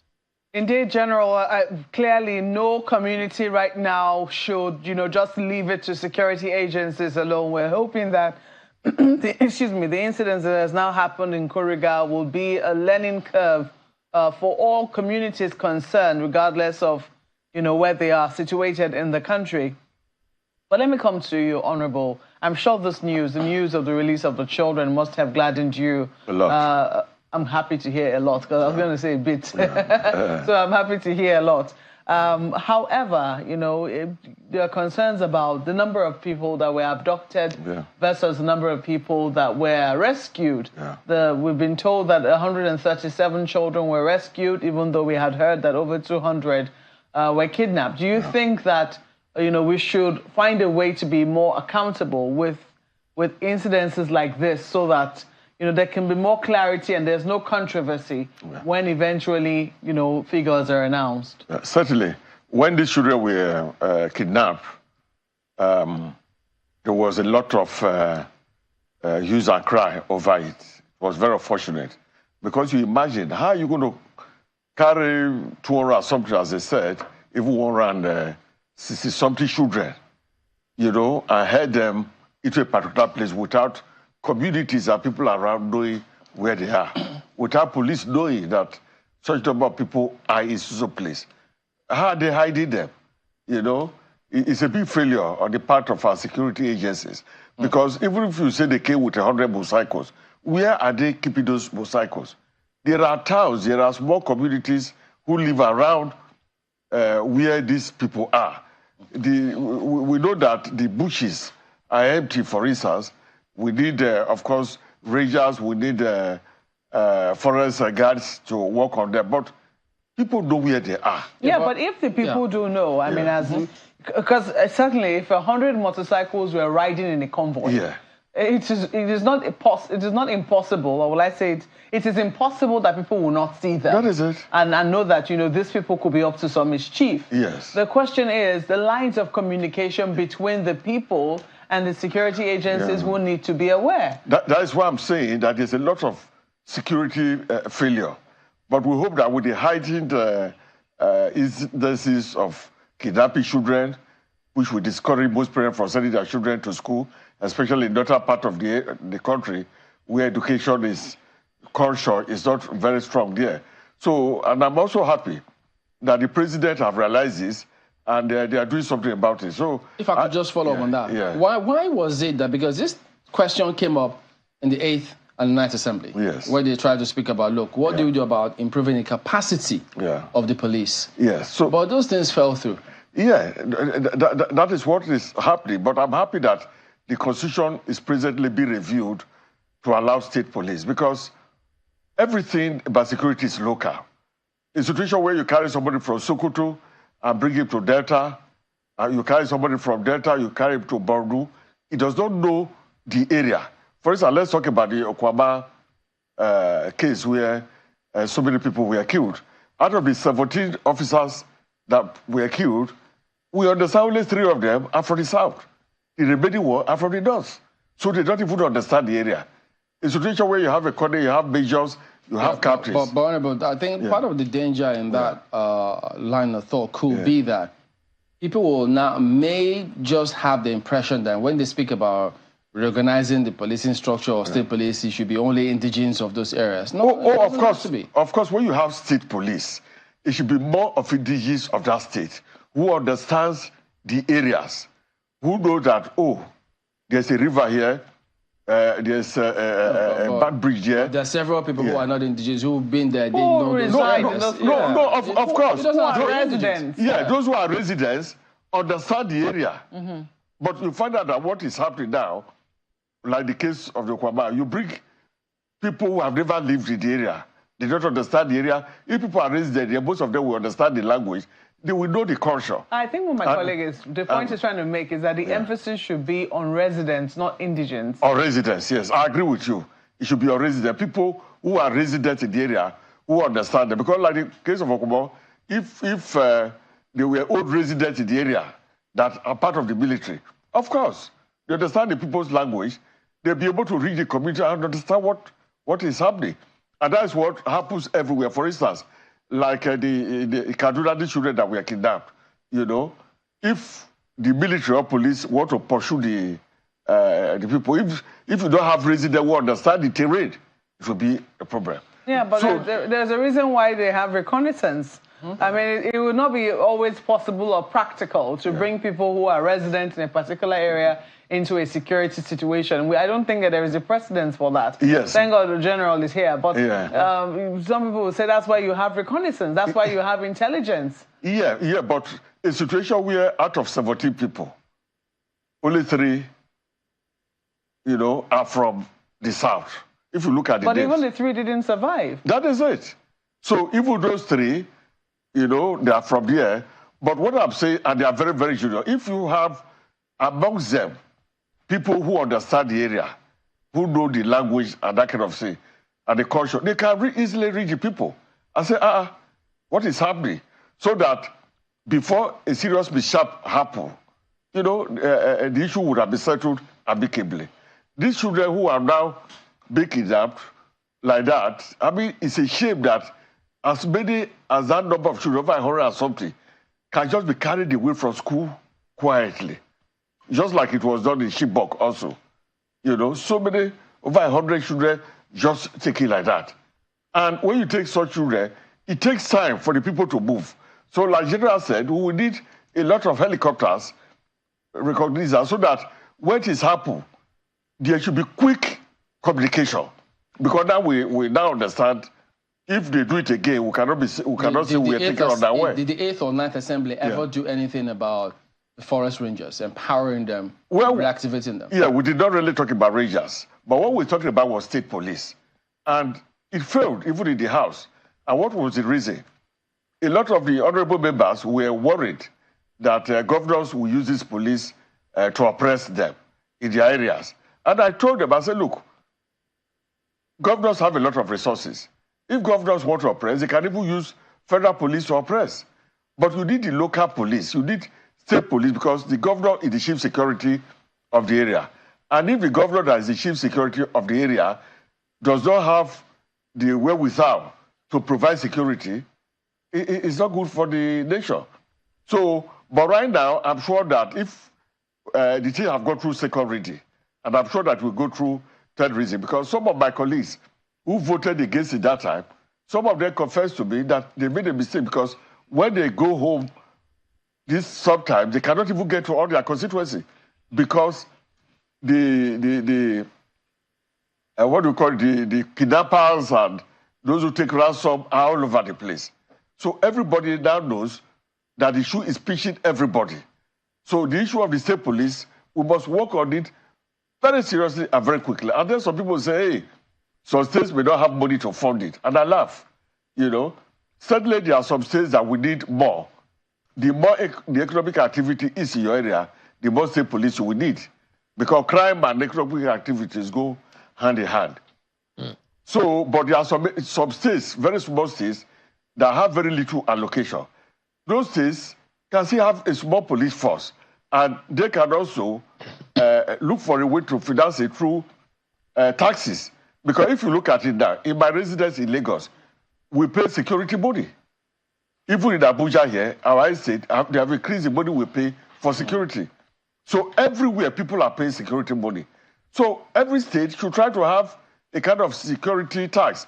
Like in Lagos, for instance, Akeredolu alone gave, I think, almost 2 billion naira for the Lagos state security money. Well, Honorable, so several issues that you have raised, my apologies for butting in, several issues that you have raised here, especially about, what states can do and all of that. But let me take this to General, and he was talking about the efforts that have been made the other time. General, one issue that comes to my mind is the issue of technology. I've just found out now that Nigeria, according to the National Space Research and Development Agency, we do not have a satellite that can give us the kind of resolution that we need to check in security. And that's a little troubling, because if I just simply Google Kuriga, Kaduna, on Google Earth, I will find this particular town, and I will be able to see what happens from time to time. Do you think we have been able to exploit all possibilities in terms of technology to combat and prevent such crimes? Well, thank you very much. I don't think we have not been able to exploit technology the way we have said. But you see, there are technologies that are shared. Even what I'm using now, I'm using Starlink to talk to you now. So you don't have to even use your own capacity. You can build in, as you build in your capacity, you can buy into other available technologies that you can use. You don't have to start building yours from the scratch. Just like my American friend will tell me that you don't reinvent the wheel. The wheel has been invented. So what we need to do is that and apart from that, we have mutual security agreement in terms of this terrorism with a lot of other countries in the world. You see, it's part of that agreement that were exploited, and when you see the Americans who were kidnapped in Niger Republic, they were rescued in the northern tip of Nigeria. You see, with this, that will even float the argument of the honorable. Sometimes we talk without actually understanding the narrative itself. The Americans who came in and the SEAL team that rescued those people do not speak Hausa or anything, but they use technology to be able to pinpoint the location of those people. They had the capacity to move in with the aircraft and helicopters that they needed and suppress that area the way they wanted, and they were able to extricate the people and move out. That is the sort of technology capacity we want to build for our armed forces. If you're talking about local people, so in what language you can even say is that probably those people were killed because they were not from that area. We shouldn't be talking like that. We should be nationalistic in building this thing. I hope you will give me an opportunity one day with him to discuss this state police issue and dissect it so that some of them should be able to understand it from a position of not sentiment, but to understand it from a position of knowledge. Why are some of those things? It goes beyond just recruiting. You need to build their capacity. You need to have training schools. You need to even arm them and equip them. You need to sustain them. You need logistics. It's not just by saying, look, let's start for state police. And a lot of them have not even known. He is from, that don't even had an idea to have read this report. Look at this. This was in 1958, set by Her Majesty's government. The Sir Henry Willink report of the commission appointed to inquire into the fears of the minorities and means of alleviating them. And it included the whole of the South-South region. And the report is here. It is this report that even stopped and canceled the regional police and asked for a centralized police force. And so with the numbers you are talking about, how many do each state need? If you look at, I've said it that the Nigerian police can never do magic unless you deploy that much technology as a force multiplier. Because if you want to conduct off-cycle elections that you are going to do in Edo, the IG will move almost 40,000 policemen to go and beef up the policemen in Edo. That means the numbers that are there in Edo and the 40,000 that are moved will be the number of policemen that will be required to probably adequately police Edo State. So that means you are very much low on numbers. Can I come in a bit? All right, General. Yes, sorry, can I come in? Now, nobody is saying that the federal police should be cancelled. In the US, for instance, you have a federal police, and every state has its police. And within the state, people are recruited from the area into the police force. I'm not saying it must be an indigene, but it should be people who understand the area. If you don't understand the area, you certainly cannot do it. Yes, I agree the Americans were able to fly into Nigeria and rescue our people. Which day is Nigeria going to get to that level of technology? It could take ages. So since we don't have those technologies like the Americans, let us get people who understand the locality to police each area. All right, gentlemen, we need to wrap up. I'm afraid we're completely out of time, but not to worry. Since both of you are interested in having that conversation about the reorganization of the policing structure, perhaps multi-level policing may be suitable. We'll make our time, invite both of you back, and then we'll have a detailed and elaborate conversation on that subject matter. But for now, because even the Williki report, I read a bit about it. Yeah, so we'll talk about it too when we invite both of you back. So I want to thank you for coming on. Honorable Akeredolu, member of the 8th and 9th Assembly and ECOWAS Parliament, and also Brigadier General John Temlong, ON, former Army officer, First Commander, Multinational Joint Task Force. Thank you, gentlemen, for coming on today on the program. Thank you for having me. All right, so there you go. That wraps it up today. We will see you again next time. I'm Chamberlain Osop. Goodbye. I'm Mark Pelgrim, Yusuf. Thank you. And I'm Akeredolu. Have a beautiful week.